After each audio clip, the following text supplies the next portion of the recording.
Hello বন্ধুরা, আমার সালাম নিন। আসসালামু আলাইকুম। আশা করি আপনারা সবাই ভালো আছেন ইনশাল্লাহ, এবং আমার প্রত্যাশাও তাই। সেই সাথে আমার প্রীতি ও শুভেচ্ছা নিন।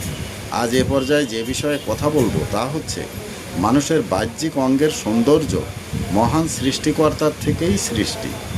এর জন্য বর্জিত কোনো সৌন্দর্য অলংকার দ্বারা সৃষ্টি করলে আসল বা মৌলিক সৌন্দর্যকে আড়াল করা হয়, বা সৌন্দর্যের কিছুটা হলেও অবনতি হয় বা নষ্ট হয়, এমনকি চাপা দেয়া হয়।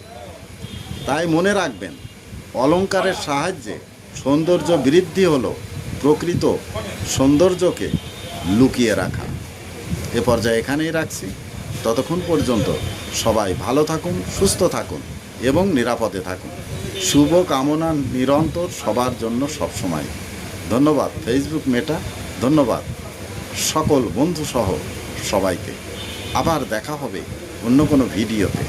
আল্লাহ হাফেজ।